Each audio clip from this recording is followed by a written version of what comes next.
kita kerja, emang kita ikhtiar, iya. Kemudian kita dapat satu penghasilan, cara bersyukurnya bukan dengan sujud syukur, tapi cara bersyukurnya dengan mengucapkan alhamdulillah atau dengan yang lainnya bersedekah. Lantas bagaimana ini modelnya kalau yang orang disunahkan untuk sujud syukur? Ada kisahnya ini, ya. Saya mau tanya dulu, di sini ada nggak yang mau pergi haji? Ada nggak yang mau naik haji? Mau. Mudah-mudahan tahun depan semuanya pergi haji. Kalau naik haji kayaknya tiap malam ya. Ibu, saya mau kasih tahu bahwa haji itu merupakan panggilan Allah Subhanahu wa Ta'ala.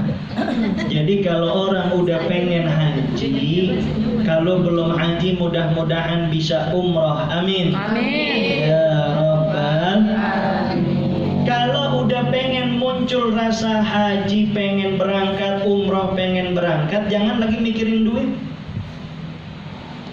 Biar kata nih nggak ada duit ya. Cuman kalau daftar emang pakai duit. Tapi maksud saya yang gratis itu jangan sampai terhalang gara-gara nggak ada duit. Saya mau tanya, ada nggak orang narifin niat umroh? Ada nggak?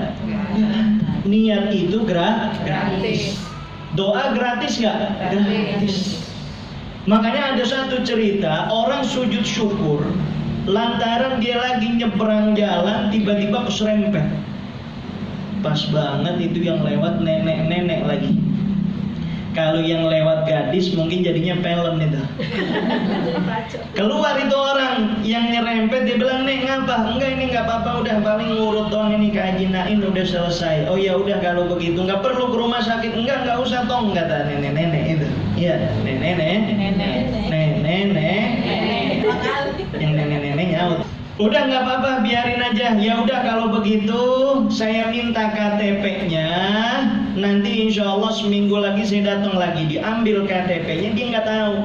Ternyata pas datang lagi tuh orang bilang, "Nek, ini KTP udah saya daftarin haji, tahun ini langsung berangkat." Alhamdulillah. Yang mana itu nenek-neneknya itu? Hajinya nggak pakai ngantri lagi, nggak pakai yang tendanya jauh, dia hajinya haji furoda. Paling murah 350 juta. Murah.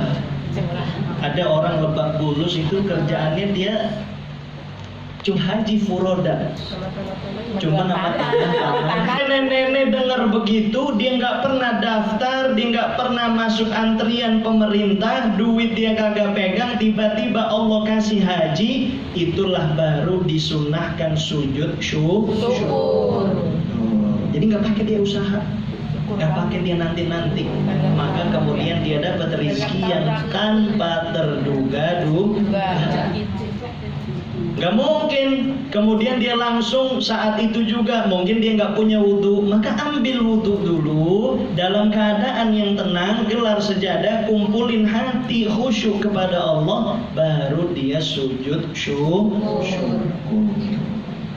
Makanya saya doain di sini bisa pergi haji furoda. Amin. Cuman kagak pakai keserempet. Jadi itu sujud tilawah. Kalau kita lagi bisa sujud, kita sujud. Ini masalahnya kalau kita lagi nggak bisa sujud, hukumnya sunnah. Maknanya kalau kita memang tidak mampu untuk sujud, maka disunahkan membaca subhanallah walhamdulillah wala ilaha illallah wallahu akbar sebanyak 4 kali. Ini nanti diterapin ya. Ini bacanya ganti-gantian apa enggak? Ganti-gantian, betul. Iya. Biasanya pengalaman saya kalau bacanya ganti-gantian tuh banyak yang mabur gitu. Lempengan jadwal dia baca, akhirnya dia kagak masuk. Itu mah di sono. Kalau di sini nggak ada insya Allah. Saudara hadirin yang dimuliakan Allah, itulah pelajaran pertama kita dari apa yang kemudian biasa kita lakukan. Nanti kita masuk, dan disitulah bukti bahwa kita sudah menuntut ilmunya Allah. Kata Allah, al-ilmu nurun. Kata para ulama bahwa ilmu itu cahaya. Tapi bukan artinya kemudian kita cuma duduk dengerin. Kan orang kita nih ada model ngajinya, model ngaji jiping. Apa itu? Ngaji kuping. Cuman saya lihat di sini pada buat catatan, alhamdulillah. Nanti kalau bisa di-share di grup apa poin-poinnya, dicatat sebagai niatan untuk menuntut ilmunya Allah Subhanahu wa ta'ala. Kata para ulama, la ilmu yang kita dengerin setiap Selasa minimal di kajian-kajian yang lainnya, majelis-majelis yang lainnya, dia nggak bakal mengeluarkan cahayanya kecuali diamalkan. Maka bagaimana Ustaz supaya ilmu saya menjadi cahaya di dalam kehidupan saya? Caranya diamalkan. Mudah-mudahan kita dimudahkan untuk mengamalkan ilmu-ilmu kita. Amin. Ya Rabbal Alamin. Bu, ini jamnya benar kan ini ya? Muliakan Allah. Di dalam kitab Irsyadul Ibad yang saya bawa ini, saya biasa baca di Bintaro ini, ada satu pembahasan yang mana saya rasa pembahasan ini secara teori, secara pemahaman orang semua paham. Tapi nyatanya secara praktek mereka semua tidak meyakini akan ilmu yang kemudian mereka pelajari. Apa di sini pembahasannya? Babul kasbi, yaitu bab mencari rizki. Bu, jangan tidur ya. Nah, kalau tidur saya tidur juga ini. Bu, kalau orang kemudian dia menyangka rizki yang dia dapatkan itu mutlak karena usaha yang dia lakukan, maka harusnya itu keledai, ya, benar keledai, bukan kedelai. Itu harusnya keledai yang setiap hari dipakai oleh majikannya untuk mencari nafkah. Harusnya itu keledai lempengan, dia pulang ke rumah dia tidurnya di kasur emas. Kenapa? Karena dia yang paling capek. Tapi nyatanya rizki itu ternyata nggak selalu soal ikhtiar yang kita lakukan. Makanya saya ingat betul pesan dari Kiai ketika dulu kita mondok, ya. Dia bilang begini, kan namanya orang zaman sekarang, apalagi anak laki, dia lulus sekolah itu kepengenannya kita punya anak itu langsung kerja. Tapi Kiai dulu pesannya begini, udah, kalau emang mau kerja, tapi kalau emang belum ada kerjaan, jangan putus yang namanya ngaji. Ngaji yang dimaksud itu ya begini, ya, kita datang dari rumah, bayangin kita itu keluar dari rumah, kita baru melangkahkan kaki kita, itu malaikat udah mengepakkan sayapnya menaungi kita untuk dihantarkan nanti ke surganya Allah Subhanahu wa ta'ala. Itu janjinya Allah di dalam hadis ya Rasulullah, man salaka tariqan yaltamisu fihi al-ilm sahhalallahu tariqan ilal jannah. Orang yang dari rumahnya dia niat nuntut ilmu, maka Allah mudahkan jalannya menuju surga.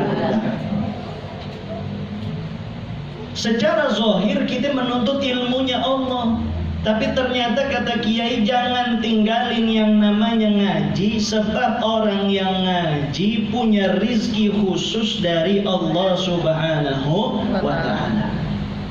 Makanya kata Imam Ali bin Abi Thalib, beliau sampaikan radhiyallahu anhu, rizqun rizqani.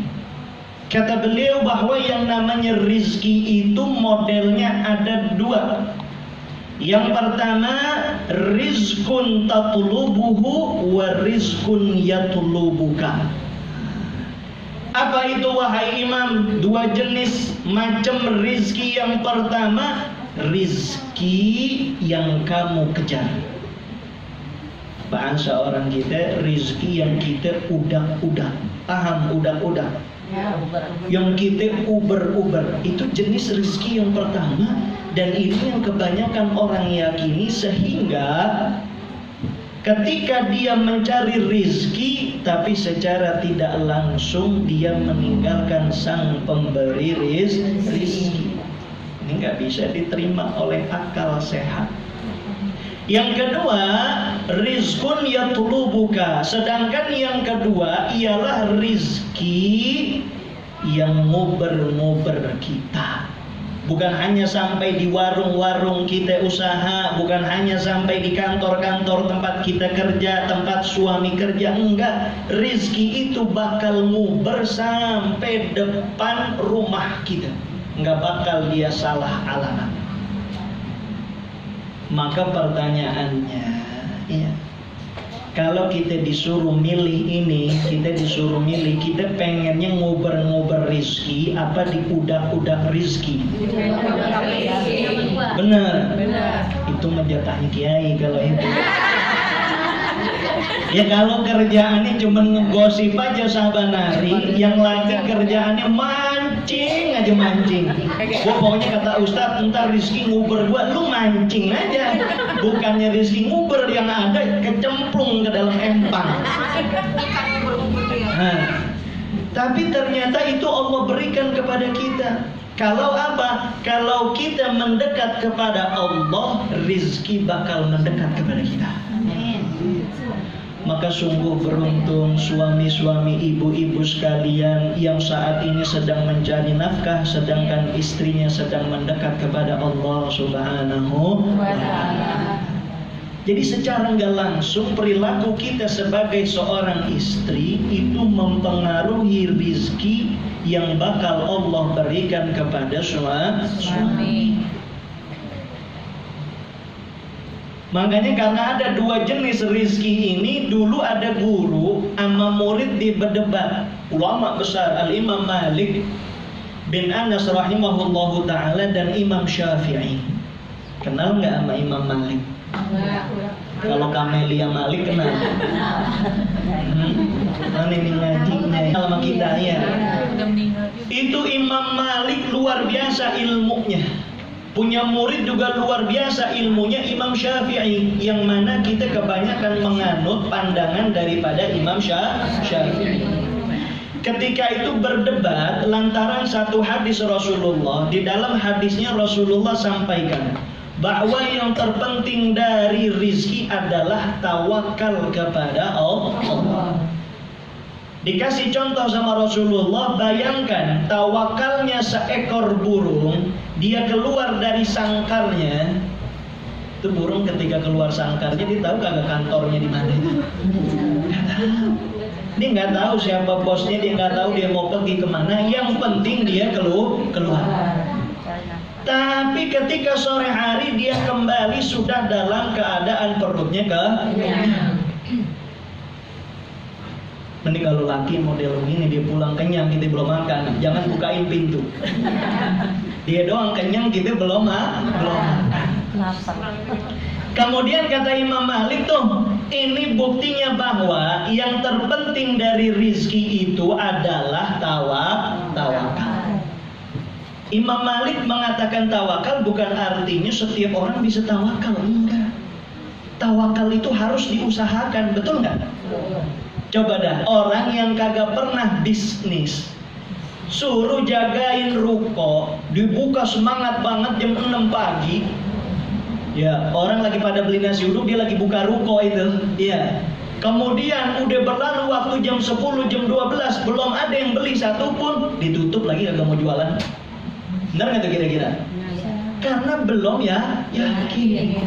Tapi kalau orang udah yakin, tawakal, Biarpun nggak ada yang datang sampai detik-detik dia mau tutup, dia tetap yakin rezeki bakal Allah hantar. Maknanya tawakal ini bukan hal yang mudah, terutama bagi perempuan. Benar nggak? Kadang-kadang Pak Bu, kalau kita lihat laki bengong aja begini nih, sambil ngopi dia bengong aja. Jangan kita punya pikiran dia lagi mikirin perempuan lain. Laki dia banggas habis, token bunyi, minyak udah kering ini kagak ada lagi. Semuanya. Apa iya ya? Benar. Nggak tahu dah kalau laki ibu-ibu ya. Jangan dibocorin dah biar jadi rahasia. Kemudian kata Imam Malik, kalau begitu kita cukup tawakal aja. Imam Syafi'i dengan kecerdasan yang dia miliki, dia bilang nggak bisa. Itu buktinya Rasulullah ngasih contoh burung keluar sangkar. Maknanya ada usaha. Dia keluar dulu sangkarnya, baru dia pulang keadaan Lah umpama tuh burung kagak keluar, ya boleh jadi perutnya nggak kenyang. Akhirnya berdebat begitu lamanya nggak ketemu nih titik temu. Dah kalau begitu kata Imam Syafi'i, ya udah saya masih bersikukuh dengan pandangan saya mau pamit aja dah keluar pondokan dulu. Dia keluar dari pondoknya, kemudian dia pengen buktiin apa yang menjadi keyakinannya. Dia bilang rezeki itu harus dicari, maka saya mau ikhtiar. Dia lewat satu perkebunan anggur, dilihat lagi panen. Akhirnya dia minta izin, Pak ada kerjaan nggak? Saya mau bantu ini. Ya udah, ayo bantu. Dia bantuin sampai selesai kerjaan, dikasih sekantong anggur. Dia girangnya bukan main. Kalau kita kan girangnya gara-gara anggurnya, ya. Kalau Imam Syafi'i bukan girang gara-gara anggurnya, tapi dia girang karena terbukti dia harus ikhtiar dulu, dia harus kerja dulu, baru dia dapat anggur. Dengan bangganya dia arah mau pulang ke pondokan, dia mau langsung temuin Imam Malik. Dibuka pintu, langsung dia sodorin anggurnya, ya, dengan penuh bangganya dia bilang, ayo Imam Malik, kita nikmati nih anggur yang baru saja saya ikhtiarkan. Dibangga. Dibilang nih kalau saya tadi kagak keluar, kata dia, ini kagak bakal ada anggur. Imam Malik sambil nyomot dinyengir-nyengir aja. Wahai Imam, engkau ini lagi kalah, ini kenapa nyengir-nyengir aja, senyum-senyum aja? Iya, sebab dari tadi emang saya lagi pengen banget anggur. Saya kagak keluar kemana-mana, tapi anggur sampai di depan saya. Maknanya ada rizki yang emang kudu kita uber, ada rizki emang yang uber kita. Begitu. Itu kan namanya murid bawain guru. Alhamdulillah, murid bawain guru. Bener nggak sih murid bawain guru? Ini murid zaman sekarang lempengan dia lagi susah datang ke gurunya. Padahal gurunya juga susah. Semua dia aduin, dinasehatin, akhirnya dia semangat lagi. Giliran tendernya gol, dilupa sama gurunya. Banyak nggak yang begitu? Banyak. Ada nggak tuh di sini? Nggak ada. Nggak ada kok semua. Hah? Nggak ada. Di sini nggak ada. Nggak ada tendernya. Kalau nggak ada nanti saya kasih alamat rumah saya dah. Siapa tahu dia mau bawain anggur. Ibu-ibu yang dimuliakan Allah, maknanya rizki ini betul-betul satu hal yang sudah dijamin oleh Allah. Bahkan Rasulullah mengatakan sendiri di dalam hadisnya, ketika janin berada di kandungan seorang ibu, ketika ruhnya ditiupkan pada masa usia 4 bulan, itu langsung 4 hal dijamin sama Allah. Yang pertama, apa yang dijamin sama Allah? Dijamin umurnya. Ya, umur kita ini udah nggak bisa dimajuin, nggak bisa dimundurin. La yastakhiruna sa'ah wa la yastaqdimun. Nggak bisa. Ini kan benar nggak tuh kalau umur nggak ngelihat nih mati, nggak ngelihat umur. Ini kan kalau lempengan mati itu ukurannya umur, ya romannya saya paling belakang ini. Kan begitu, iya nggak? Paling muda ya? Iya. Kan bisa jadi saya, ya bisa jadi ibu-ibu meninggal duluan atau saya meninggal belakangan. Begitu kan sama. Sama juga. Jangan ngomong gitu dok. Pengalaman. Karena yang namanya mati itu rahasia Allah. Berapa banyak orang siangnya kita lihat seger banget, tiba-tiba sorenya depan rumahnya ada bendera kuning. Itu sebenarnya kalau saya mau sampaikan, itu corona itu kemarin pelajarannya luar biasa. Cuma saya pribadi sebenarnya saya kagak percaya itu sama corona. Tapi dia ngasih pelajaran luar biasa. Apa pelajaran besar yang dia kasih? Dia ngasih pelajaran berapa banyak orang sedang asyik-asyiknya mengejar dunia, tiba-tiba meninggal dunia. Waktu corona asal kita buka grup WA innalillah, grup yang atu innalillah, grup yang ini innalillah. Padahal kita tahu dia tuh sukses. Yang pertama, yang kedua apa yang Allah udah jamin? Yang kedua jodoh. Jodoh. Saya ini romannya jodoh saya kagak datang ini. Ya mungkin nanti di akhirat, amin. Ya Rabbal alamin.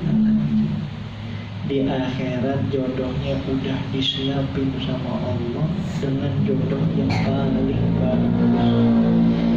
Jadi kadang-kadang kita ngerasa ya Allah laki gue begini amat ya, emang udah jodoh. Ya. Ini laki romannya kagak ada lebih-lebihnya barang dikit. Semua keburukan ada sama dia, tapi itu yang Allah udah jamin. Buktinya apa? Buktinya Sayyidatuna Asiyah, ya, itu punya suami yang durhakanya bukan main. Siapa? Fir'aun. Tapi begitu durhakanya suami ini, Asiyah menjadi salah satu perempuan terbaik. Saya yakin suami ibu-ibu semua nggak ada yang kayak Fir'aun. Ada Ustaz kayaknya. Alhamdulillah, men. Kemudian yang ketiga yang udah dijamin sama Allah ya rizki itu udah dijamin. Bahkan saking jaminan Allah itu nggak melesat, ini harus dipegang sama kita. Kadang-kadang kita ngerasa umur kita udah banyak. Ini umurnya berapa sih? 20-an ya pada? Ya, 17. Umur nih romannya udah banyak. Kemudian dia pikir ada rasa khawatir, ya Allah saya umur udah banyak, hidup masih begini-begini aja. Dia khawatir nanti rizki, dia ketiban rizki, kemudian nggak ada apa umur.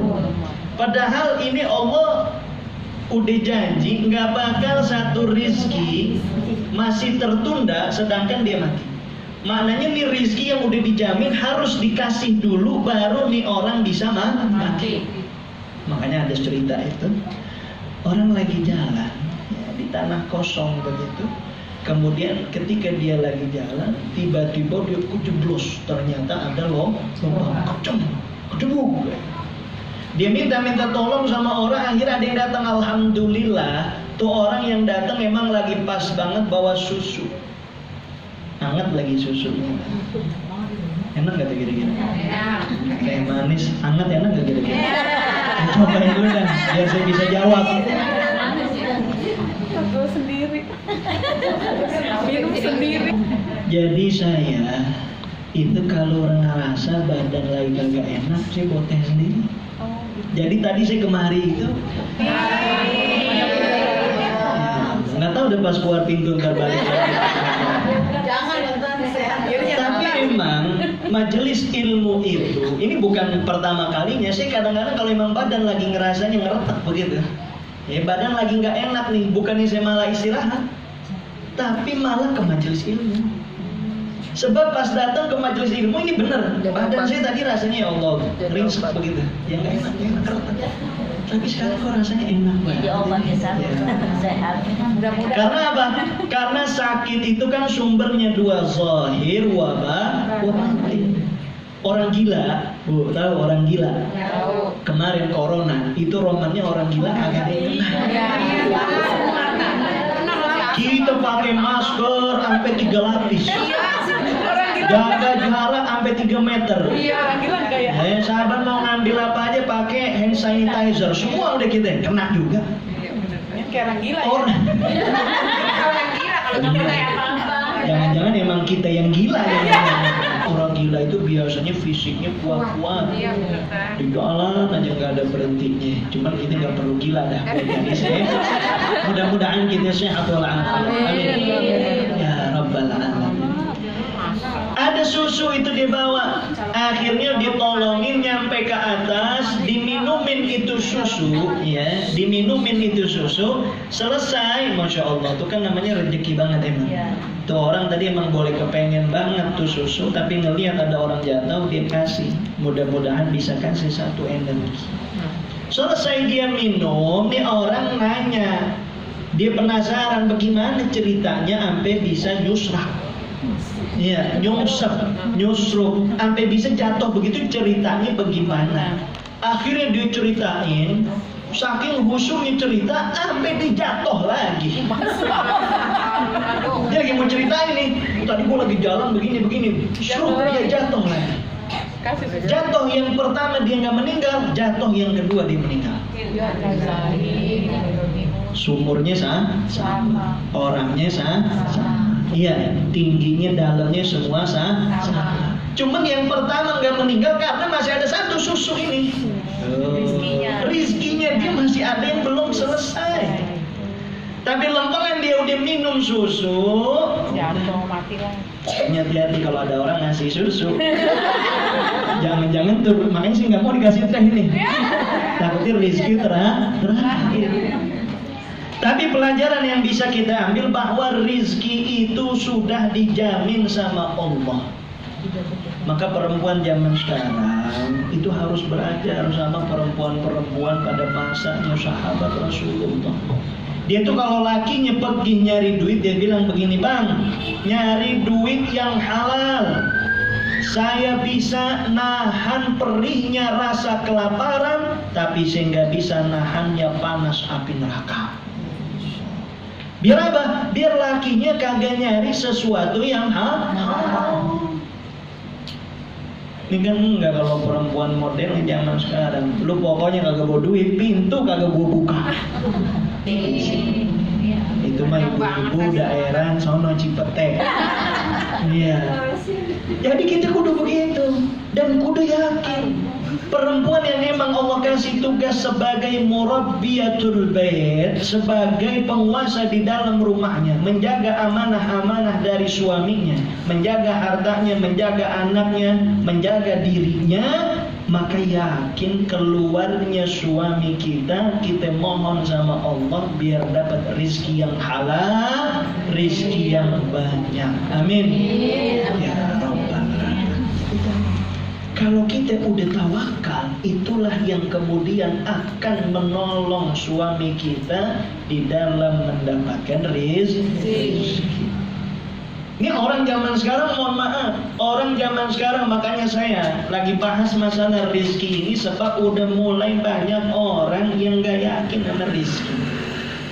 Saya mau tanya ini, jawab yang jujur. Dulu orang tua kita, ya, itu punya anak 6 itu dikit, betul nggak? Ya. 6 itu dikit. Saya 9, saya anak ke-8 ya. Banyak nggak tuh kira-kira? Lumayan. Paling sedang 10, ada yang 12 udah bisa main bola itu.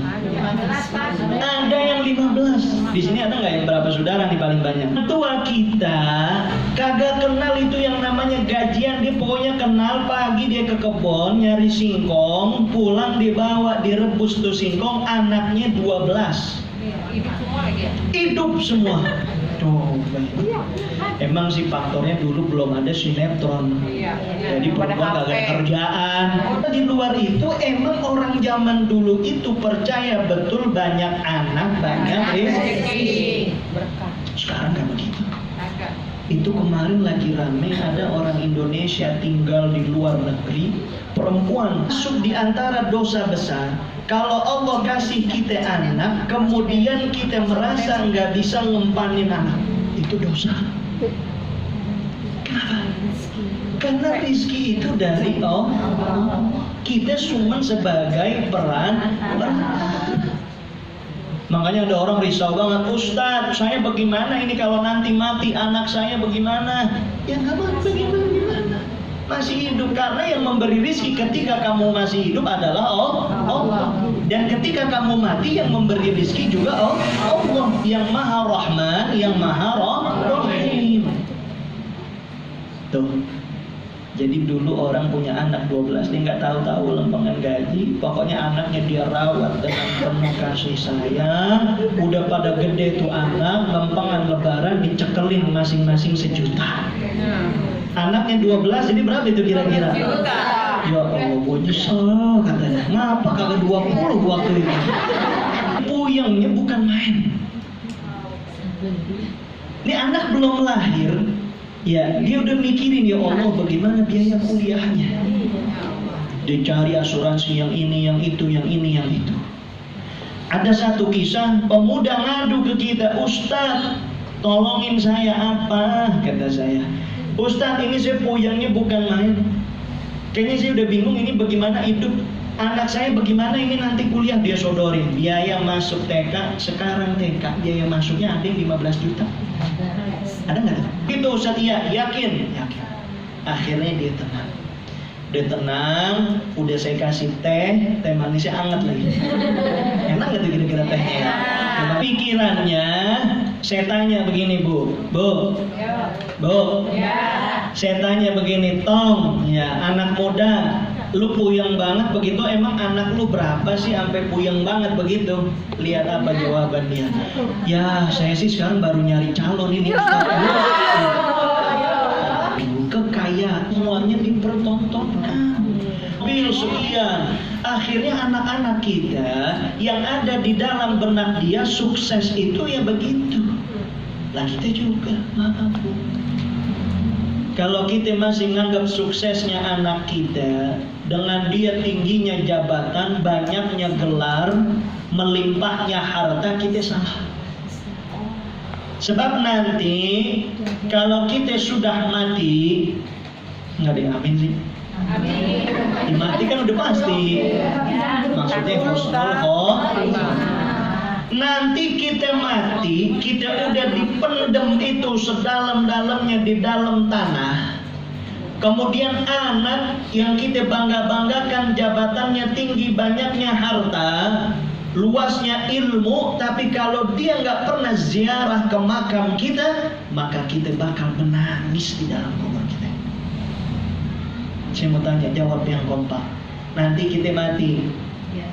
Aminnya ragu. Nanti kita mati.